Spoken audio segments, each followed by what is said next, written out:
Voilà, merci beaucoup. Comme vous le savez, donc le conseil municipal s'est réuni aujourd'hui en débat d'orientation budgétaire pour 2021. Donc, comme vous le savez toujours, il y a beaucoup de priorités. Donc, sur les priorités, on peut noter dans un premier temps l'éclairage public. Donc, il y a eu un débat sur ça. Il y a aussi encore les lotissements. Donc, il y a aussi encore, on a parlé aussi encore de la santé. On a parlé de l'éducation. Donc, on a parlé sur beaucoup de points saillants, vraiment, qui concernent les populations de Tambacounda. Et par rapport à l'éclairage, qu'est-ce que vous avez prévu? De toutes les façons, pour l'éclairage, on a prévu un montant de 24 500 000 pour à peu près 300 à 400 lanternes, des lampadaires, qui seront mis à la disposition des quartiers. Il y a aussi encore un programme de 500 lampadaires solaires qui doivent venir. On est en train de mettre sur pied 5 km de fils électriques sur la route nationale. Donc je pense que d'ici le 31 décembre, l'éclairage au niveau de Tambacounda va s'améliorer progressivement même. Les lotissements, comme je l'ai dit en conseil, au niveau de Tambacounda, on n'a pas beaucoup d'espace. Donc pour lotir, il faut avoir de l'espace.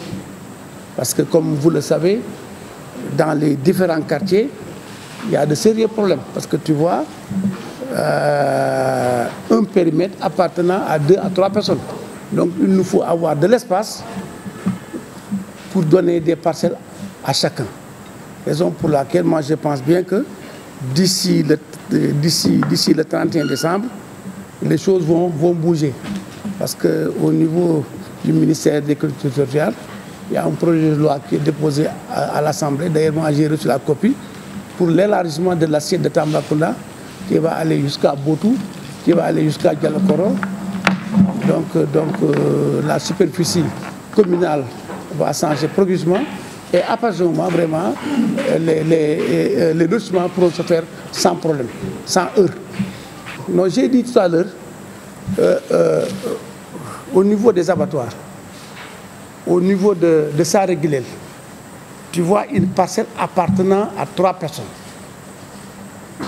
Appartenant à 3 personnes. Donc pour lotir, il faut avoir de l'espace. Actuellement, au niveau de Tambacounda, on a des problèmes de frontières avec Neteboulou, avec Noga Babakar, avec Saint-Malem. Donc il faut faire un grand lotissement pour donner à ces gens-là, pour régler ces problèmes. Parce que tu vois un terrain appartenant à 2, à 3, à 5 personnes, hein, tu ne peux pas prendre la personne, le donner à une personne, à une tierce personne et laisser les autres. C'est ça le problème. C'est ça le problème, mais actuellement, ça va se régler. De toutes les façons, d'ici un mois, l'assiette de Tambacounda sera élargie en ce moment-là, parce qu'on avait commencé à faire le logement à Djambeli. C'était pour régler le problème de Saré-Guilel. Parce que tu vois, une maison appartenant à 3 personnes, des personnes habitant dans l'assiette des routes et des places publiques. Donc, on a recensé presque 600 familles. Pour les mettre, il faut avoir de l'espace. Je pense que si on arrivait à régler d'une manière générale l'espace communal, hein, toutes ces familles-là pourront avoir chacune, n'est-ce pas, un terrain. Actuellement, au niveau de Tamba, les 2 grands axes que nous devons régler, c'est le problème de l'éclairage et de lotissement.